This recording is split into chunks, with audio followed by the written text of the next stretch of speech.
Welcome to the Honest Psychologist podcast, where two licensed clinical psychologists have joined the chat. I'm Dr. Whitney Graff. I'm Dr. Paige Hover. We bring our years of expertise to the conversations you're already having, breaking down the topics shaping culture, social media, and everyday life. No psychobabble, just relatable discussions about how our minds work and why it matters. Good morning, Dr. Graff. Good morning, Dr. Hover. All right, everybody. Today we're going to talk about kind of the general topic of AI and mental health. It's become a hot topic in many industries, and ours is no different. So we were talking a little bit before about kind of what we wanted to talk about, and I think we're going to tackle a little bit of our thoughts on AI in treatment and the question of, is it going to replace therapy or replace therapists? We've seen it being used a lot in like notes and admin. What was the other topic we were talking about? There was a third one. Well, the third one was poorly defined. So what we came up with when we were thinking, what is the intersection of AI and mental health? We were like, first and foremost, it's like, will AI do therapy? Right. Second, it's like, will therapists use an AI tool somehow like behind the scenes to do some of the various tasks, whatever that are required? Because actually your therapist does stuff on your case when they're not talking to you.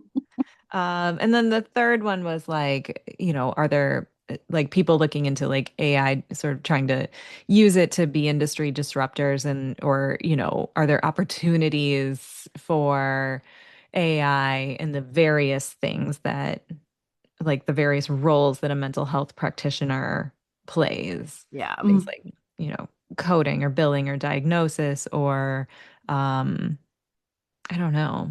Just any kind of innovation kind of things, like thinking about things differently, kind of on the positive side, right? Like I think there's a lot of panic that people have around AI and like the first like topic of like, is it going to replace it? But then how can it be helpful? Like seeing it as a benefit. Yeah, and we were saying we don't really fully, I mean, I feel like I've listened to a lot of podcasts about AI and I still, sometimes they get like pretty technical and they lose me pretty quick. For sure. I just don't have like the computer knowledge to understand. I understand like you feed all this information like you feed an ungodly amount of information from all across the internet into an algorithm and you essentially sort of teach it that. And so then once it's like got all of that running in the background, then you can give it a prompt. And it appears as if it's sort of thinking. Yeah. Which right. it is not doing. I No. feel like it is like there is a deterministic element of it where, the dominoes kind of fall. Like when you do one thing, then it knows to do the next thing. But then I was just listening to something this morning that was saying that, yeah, and it's also doing stuff that we don't actually understand. Because, yes, I'm sorry. So it really is going to be like iRobot. Yes, because I think it has to do with the sheer amount of data that it can process so quickly. Sure. That it may be doing stuff that, a human would have to somehow comb back through and see how it did that. But part of the magic of it, as it appears, is that it can do so much so fast that a human brain can't do. But then I do think it is also, it is processing. Yeah. What? It could be a runaway train. Yeah. Okay. When we were prepping for this, you mentioned like the reaction amongst people in our field for AI. And, we mentioned that some people want to innovate, but is that the general, is that what most people in our field want to do with AI? I think most of the people that in our field I see is like a panic of like, are we going to lose our jobs? Like I think more this idea of like, if a robot can do this job, what relevance am I going to have? Um, I think that we work with humans, so like we're not going to be able to ro roboticize or whatever that word is, the human connection, I think it's still human to human needs to happen. Um, and then I think there's kind of the like wanting to be open to it, right? Of just like not as a field, psychology can sometimes be a little resistant to change. Like Gee. the pandemic was one of the best things to happen to our industry in some ways, in that it launched us into the 21st century. Like, hey, like we can do things online, we can do things across state lines. Like, this is a little antiquated. It would be helpful if we could, advance a bit. So, I think there's a consensus of maybe trying to be open to it, of like, okay, well, let's see what's happening.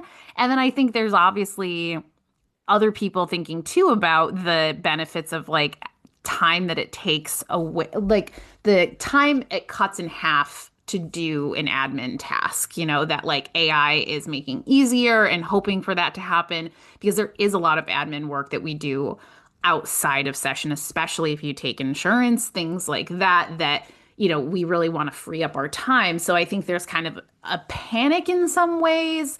And maybe reflecting my reaction of like, wait, didn't we do a bunch of movies on this where we had AI and it ends up in disaster? Did we learn nothing? Like, did we? Did you Hmm. see did you see Ex Machina? No. Oh my God, that movie scared me so much. It definitely left an impression. Oh no. Oh yeah, it scared the pants off of me. And I don't really watch a ton of that kind of like, I don't watch a lot of sci-fi. No. But that one people had said it was excellent, and I do think it was excellent because it messed me up. Oh, like a little too true? Oh yeah. Anybody Oh, listening who has seen this is going, "Oh yeah." oh Like no. No, I it's feel like I have to add it to my list. you should watch it. But it's exactly what you're saying. Well, I mean, Oh, to your point about like our industry resists change. yeah. We really do. And I think we attract people who are a little bit more like maybe traditional. I think well, on one hand, a little bit traditional. On one hand, other subtypes in our field can be sort of artistic, Yeah. almost kind of free-spirited. Yeah. And on one hand, we love like this is the new therapy, but on the other hand, we're all kind of pining for a time gone by Hmm. when we could spend as much time sort of sitting in a quiet, secluded room across from our patient and doing deep work with them. I think we all have this kind of fantasy of that, which, Hmm. in an age of managed care and you know everything else, Online like that's everything. just not how psychologists and therapists practice anymore. We feel the demands on like you can only bill so many sessions, or people expect quick results, Yeah. or so yeah, I think as a field we are not super interested in this level of like, yeah, innovation and technology. Do you see that among your students still too, or do you feel like it's a different flavor, like with this generation? Good question. Yeah, I mean, generally speaking, like my students are in a graduate social work program. Um, so,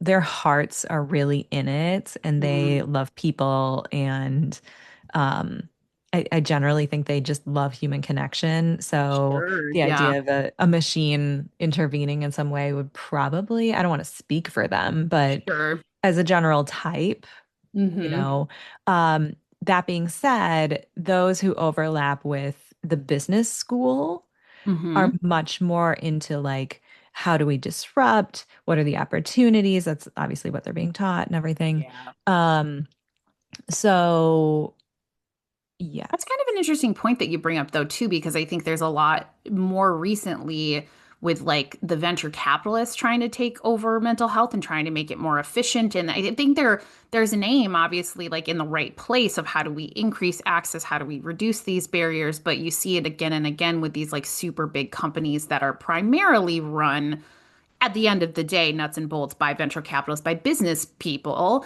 that there's a mismatch, like it's like those things, this like kind of thread of like human connection that I think is central to therapy, to mental health, to psychology, and then applying it to business. And it's not to say that it can't be done, but I think that's a perfect like example of where we're like tripping a lot in that whole like digital health space of just like if you take a business model to a oh that you're always Um, like I don't you we don't have it figured out yet, like it's not to say it couldn't get there, but yeah, that's an interesting point. you froze for a second. If you take a business model to a human Human enterprise, model, I think yeah. you're always going to kind of trip a little bit. You're going to fumble to trying to figure it out. Yeah. What do you think about like chatbot therapy? I mean, my gut reaction is like, no, like I think about safety, I think about confidentiality, I think about quality, like if you think about a text, right? Like I've never really been a big fan of even like text-based therapy. Sure. And that's been out for a while because if you think about a simple text between exchange between a friend, how many times does semantics not get crossed or like tone or any of that stuff? Like, how do you know that you're like really capturing what you're trying to say? Or even are you hearing what that other person meant for that to say? So I think there's so much that gets lost in that. Like, I think sometimes if it's like not in a crisis line kind of thing, because again, like safety, I think is really important, but in like, I don't know, maybe in like some kind of like acute, like, hey, I just need an answer. Or I just need, hey, I'm really struggling here. Can somebody hear me out? Like, I just need some help. Like, I think the idea of that is good. I think it's also, I don't know how it's going to be executed really well. What are your Yeah. I thoughts? mean, well, I do think about this because um I'm I'm concerned that people who need mental health treatment are not getting it. Especially people without private insurance, people without financial resources, people, who can't sort of connect with a person who is skilled and trained and can treat them under their circumstances, whatever that mismatch might be. Um, so I think that there's a lot of people not getting treatment. Mm-hmm. And we talk about that and everybody recognizes that that can be a problem, but then we don't come up with anything new to solve that. Mm-mm.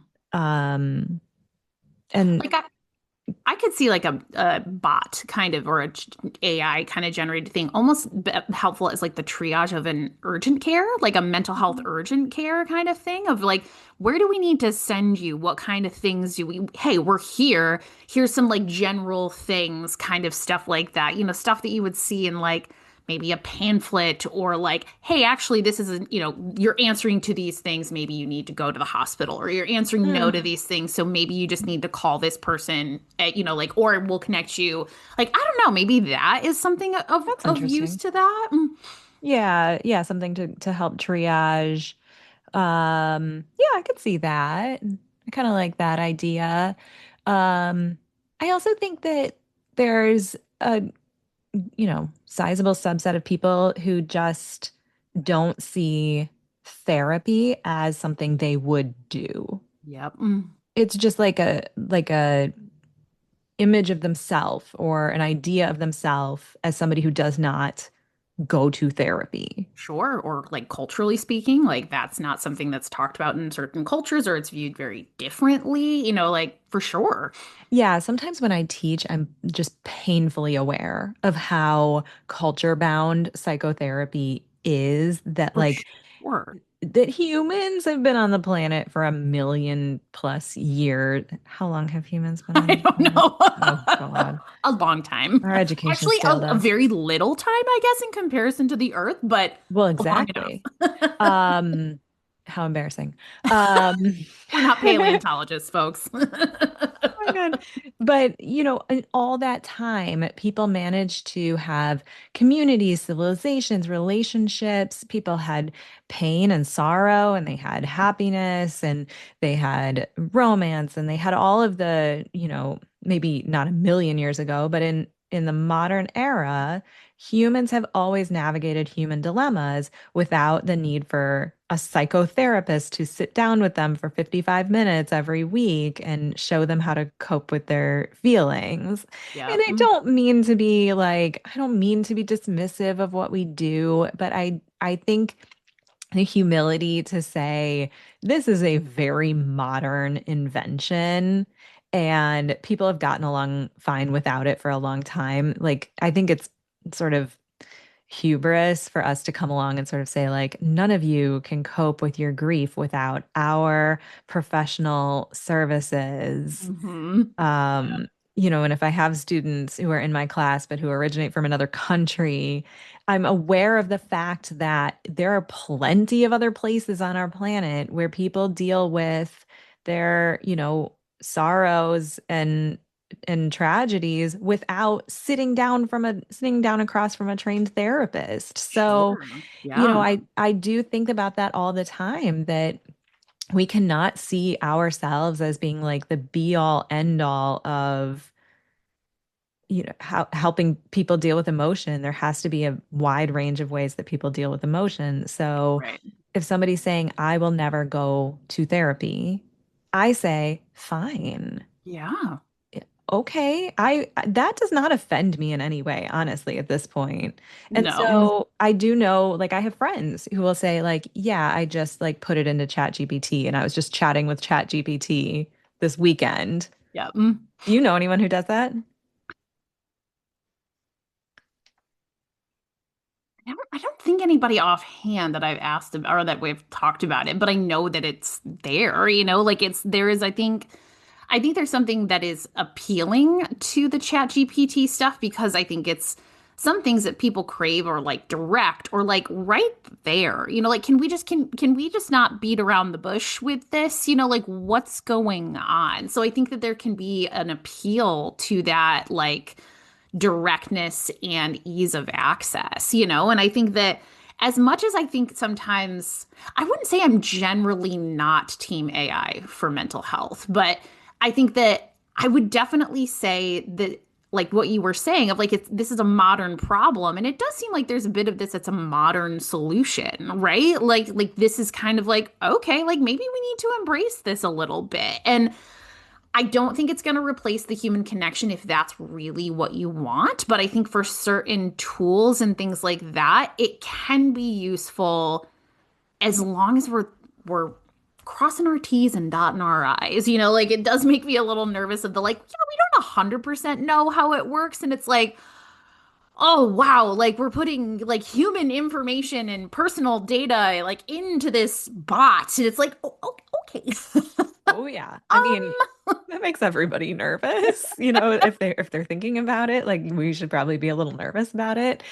Your Yeah. point about privacy is well taken. That's why I won't use it for notes. And I will take a pretty strong stance on that. Like I know there's lots of other colleagues I have, not ones that I know personally, but like I've heard it talked about in other groups and things like that, You're talking where about the documentation that therapists do after a session to say what happened. good call. And there's a lot of that, right? When you see 20 patients a week, when you sometimes people are seeing 35, like it, you can get, you need, there's time that it takes. And of course, if you can automate things or make it faster, but there's confidential information that you're putting in. And yes, you cannot use their name. You can, try to do that. But I wouldn't I wouldn't flippantly do that without really doing my research, making sure the client is understanding, hey, I'm using ChatGPT. I'm putting information we discussed in our session into an AI generated for whatever, however they classify it, and then it's spitting out information that I'm putting into your record. Like, are you okay with that? Like, I don't. Oh my gosh, when you just said that, it was something about the phrasing. I went, no. Right? I Like think in my head, I was most like, no. patients would say, no, thank you. Well, people surprise me all the time, though. Like, That's true. there's definitely a subset of people who would say, fine, Yeah, that's true. okay.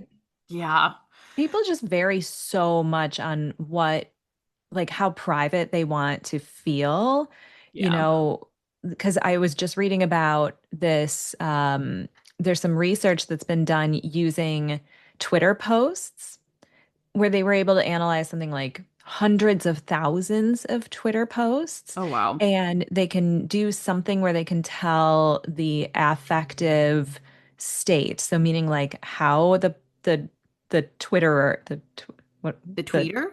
the tweener would now X how that person was feeling when they posted.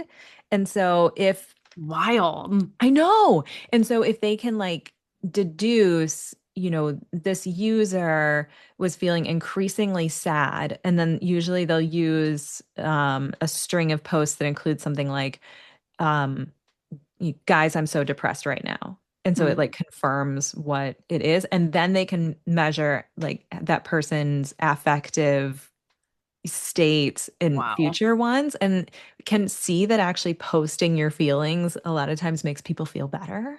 Yeah. But the Wild. fact that, where was I going with this? How I put it of like the privacy and like what Yes. how people vary on privacy. Yeah, so that is a thing that hundreds of thousands of people do is post Hmm. enough that anyone following them can figure out how they're feeling emotionally, posting something that like explicitly states their, emotional state. I'm sure we have listeners who are like, yeah, I do that. Um, and so that's maybe a group of people where They I'm wouldn't just care. guessing, but if you say like, well, I'm putting it into Chat GPT, but without your name, they might say, fine, I don't care. Yeah, I for tell people sure. all the time that email is not a secure form of communication, that if you send something via email, it's about as secure as sending a postcard through the mail, that anyone can kind of, well, not anyone, but like it's possible to pick it up and read it. And people Yep. go, yeah, that's fine. Yeah. Because we've been desensitized. Yes. Same thing with text. Like that's one thing that I have not done. Like I won't text my patients and I don't like to communicate that way. And I've said that before and I know that that makes me a little bit antiquated in that, but it's just like I don't it's not secure, like You oh probably have man. other reasons besides the security too. Like what? Well, just, I mean, so I think this brings us back to another aspect of AI, like therapy, quote unquote.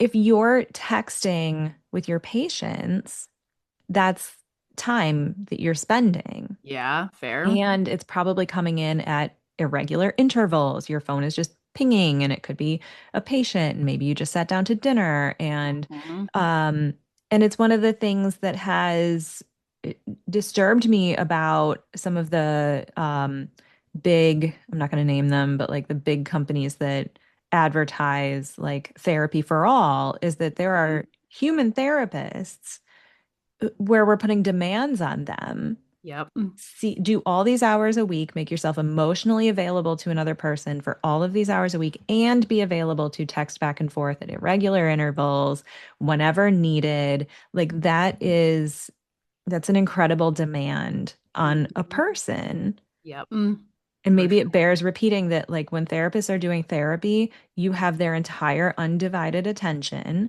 They will Right? not check their email.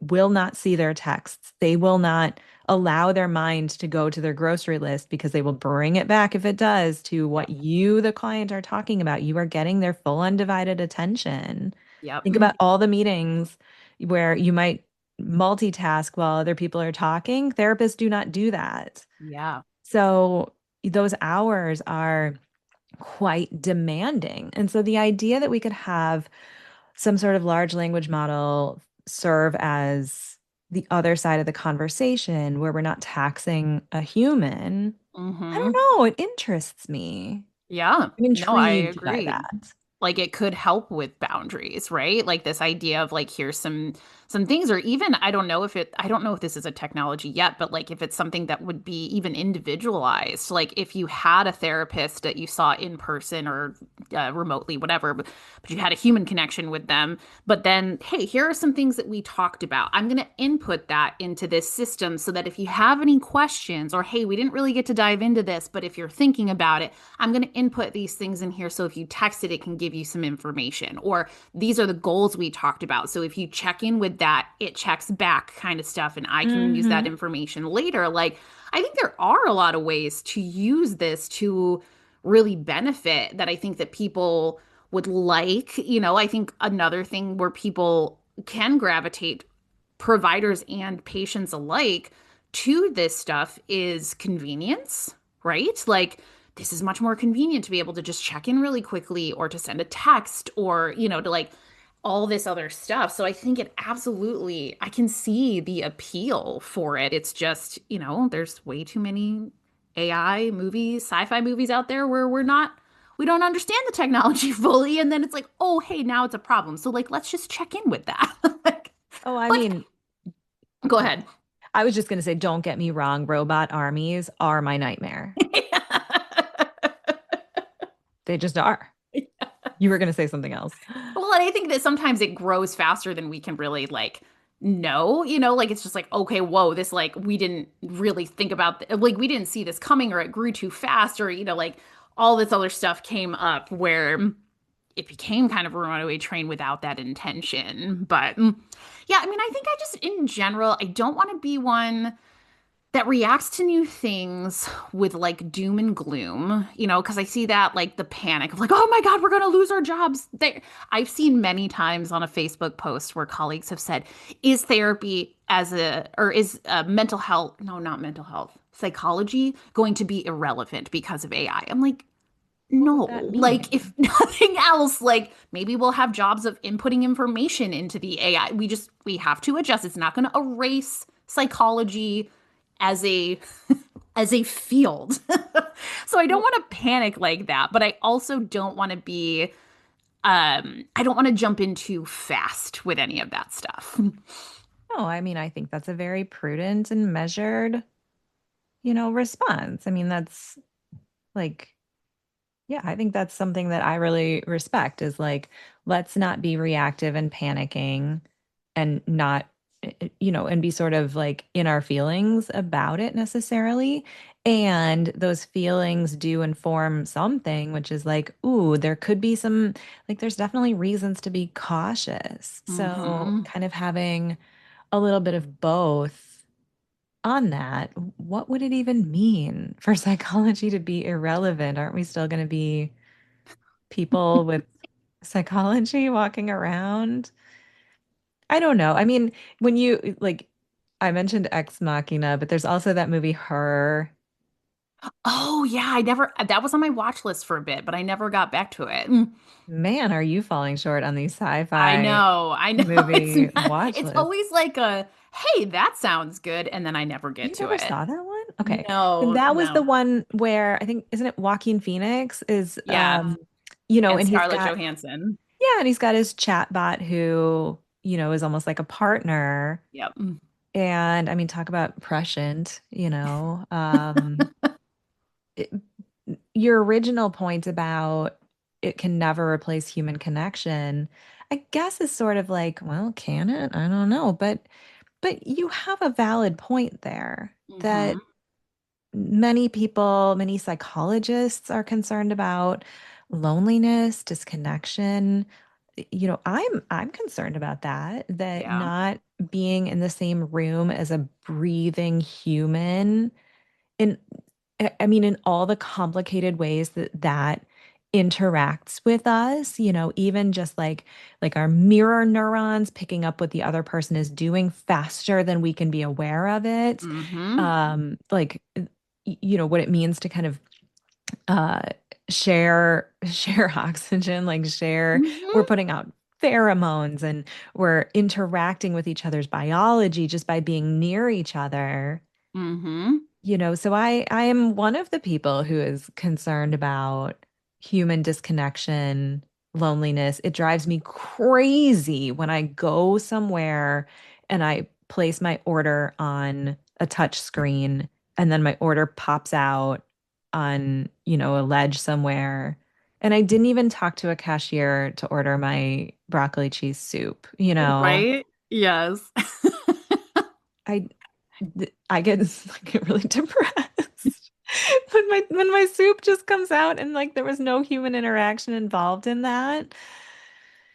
I It don't reminds like me of it. like, because obviously that's being like pushed, but like then you always see somebody. There is always almost somebody that will go up to the counter and like, because in some establishments they still like have that option. And it makes me laugh, but it's so true, right? Like, where it's just like, I just want to say hello. Hi, how are you today? And maybe it's not even an in-depth conversation. It's just like, hi, I'd like to order some soup.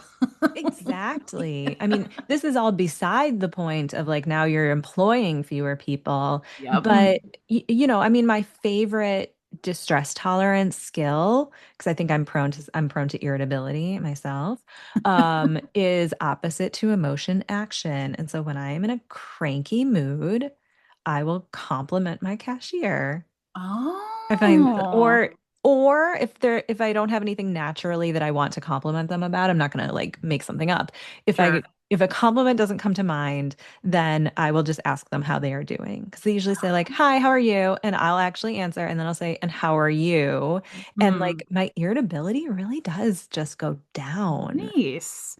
Then you should Fully always recommend. practice that at Trader Joe's because they're always willing to talk to you. They might be a little too chatty for me. I saw some meme that's like, I'm just not ready for the emotional depth it takes to check out at Trader Joe's. And I'm Okay. like, it's so true.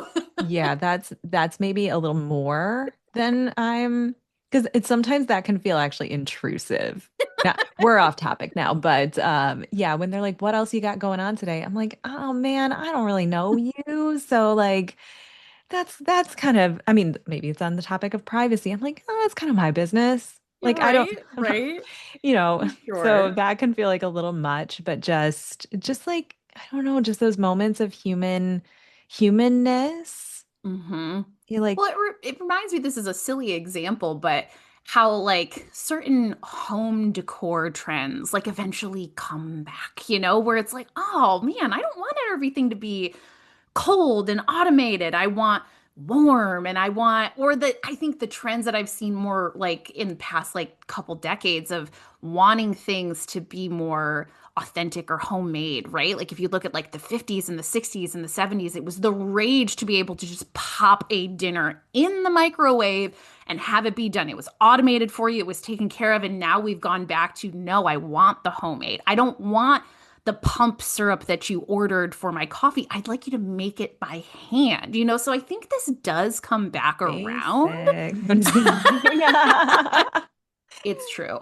I do. Make my soup. Um, but I No, do think I it does totally, come back totally. around, Like I think that there is a need that this is addressing or this is cool, right? Like if you think about like some of the trends that have come up of making things easier, it was so cool to be able to have a TV dinner like just popped in and it was great and it was awesome and like wow, look at that. We still have gadgets that are like really cool. And then I think it comes back around of wait a second, I kind of miss this or man, this there's a trade-off to that. So I think part of what AI is now is it's trendy, it's new, and it is solving some problems. Like I think it's okay to be open to that. And I don't think it's going to solve every problem, but I also think it's not something to be super closed off to, you know, approach things with curiosity. Yep, I've got my postcard right next to me. It says less certain, more curious. Yeah. And I Yeah. also think it's like different strokes for different folks, right? Like there's a reason why there's different schools of thought in like therapy, for example, because not everybody's gonna fit with that. Just like we just said, like not everybody's gonna want to go to therapy, and that's okay, but sometimes also it's about finding the right kind of therapy or the right fit. And some people want that deep, consistent connection. Some people want to just, I'm busy, and maybe they're not even busy. They're like, I'm not going to therapy, but I'd really love to know about this. Like, I I mean, I think we see that, I don't think it's one type, but I see that a lot working with the vets is like, I don't know that I'm going to go to therapy, but, these things are happening and it's perplexing me. Can I have some information on that or some basic tools with that? Like it's all about knowing what fits for you and being okay with that. Can I make an announcement based on what you just said? Yes, please. Yeah, my online course is finally live. Took me forever. Um, Woo! yeah, so the website is Act on Mental Health, and the first course I'm offering is acceptance and commitment therapy tools and skills for tinnitus or tinnitus, like ringing in your ears, which is a condition that affects millions of Americans. And there are very few, like they show that cognitive behavioral therapy shows real promise for helping people suffer less with this condition. That, Mhm. audiologists will kind of try to add cognitive behavioral therapy stuff to their treatment.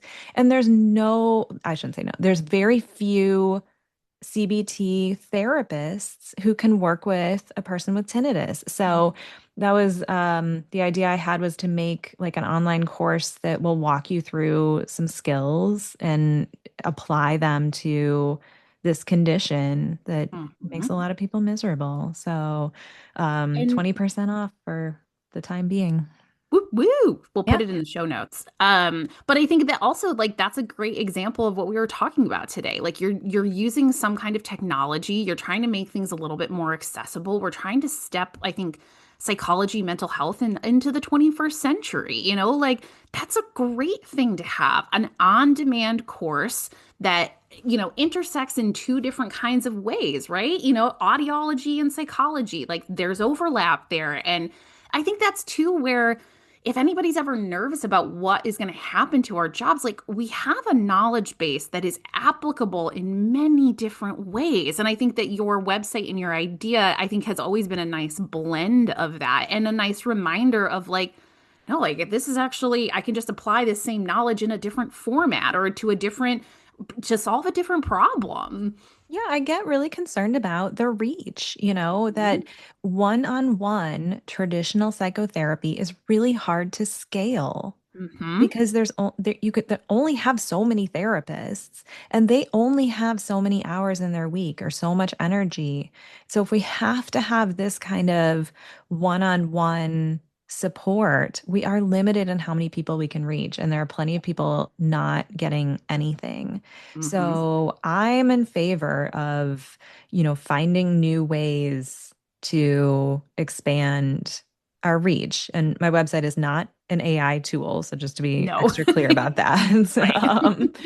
But, if there was a tinnitus chat bot that, if it said, tinnitus is really hard to live with. Here are maybe some ways to reduce your stress level. Here's how to cope with the feelings that it brings up in you. Mhm. Are we saying no, thank you? I don't want this chatbot to offer that to people. I don't know. Mhm. Right. Right, because I think there's this idea of like you provided the content, and like you have the knowledge and expertise around that, same as, like the audiologist is going to add. And so if you guys combine all this and then it just becomes this prompt, like, hey, this prompt, okay, grab that piece of information. Okay, that prompt, that's indicating this, so grab that. So it's a little bit more interactive. But I mean, we are so busy, so I think that the convenience of AI or technology and stuff like that is what is helping people maybe be more open to addressing certain things or we're busy, we need convenience, kind of stuff like that. So of course AI technology, that's gonna fill that gap a little bit. And I think, yeah, I don't know, I think I'm for it overall. Like I'm not afraid of it, and I think it's you should be appropriately cautious at any at certain intervals, but I mean, I don't know, bring it on a little bit. Yeah, I'm curious. And by the way, just to bring it around full circle, while we were talking, I asked ChatGPT how long humans have been around. Oh, good call. Um, specifically Homo sapiens have been around approximately 300,000 years. Okay, so we're going to commit that to memory so that I can Okay. stop saying a million because apparently I was off by about 700,000 years.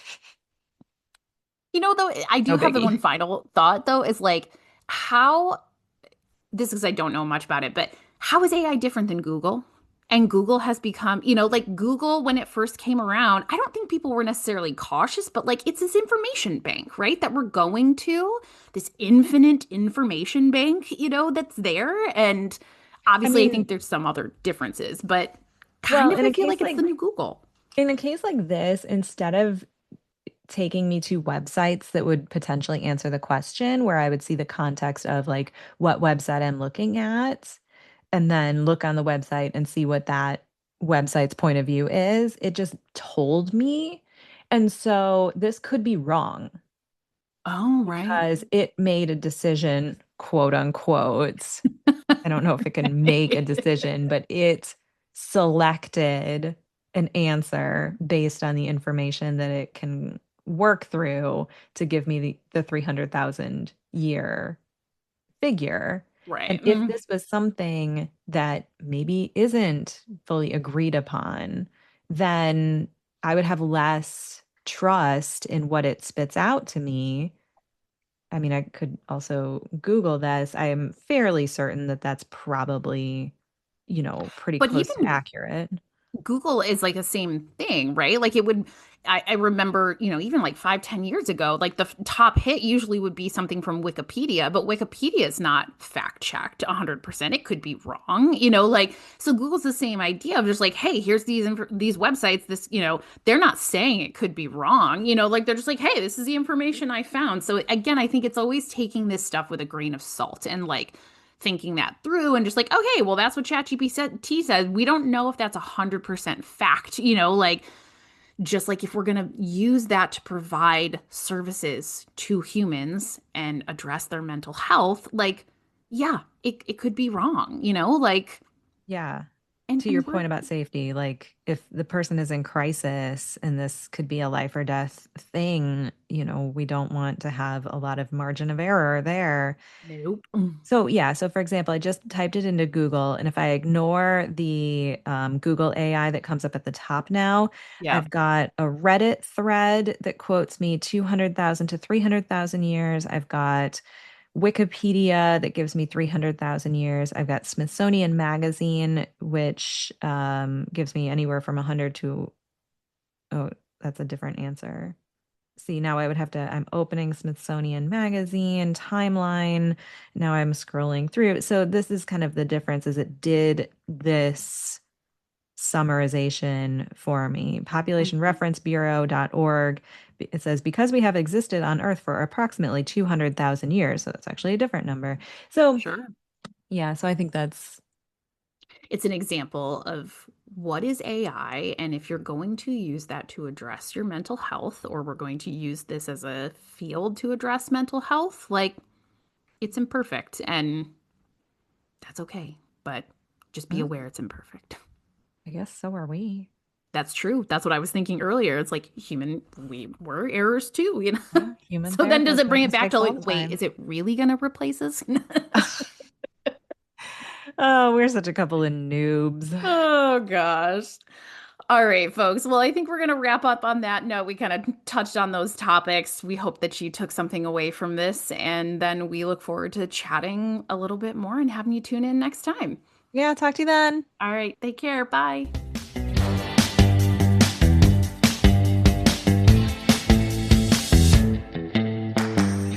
This podcast is for informational purposes only. It is not a substitute for treatment of any kind.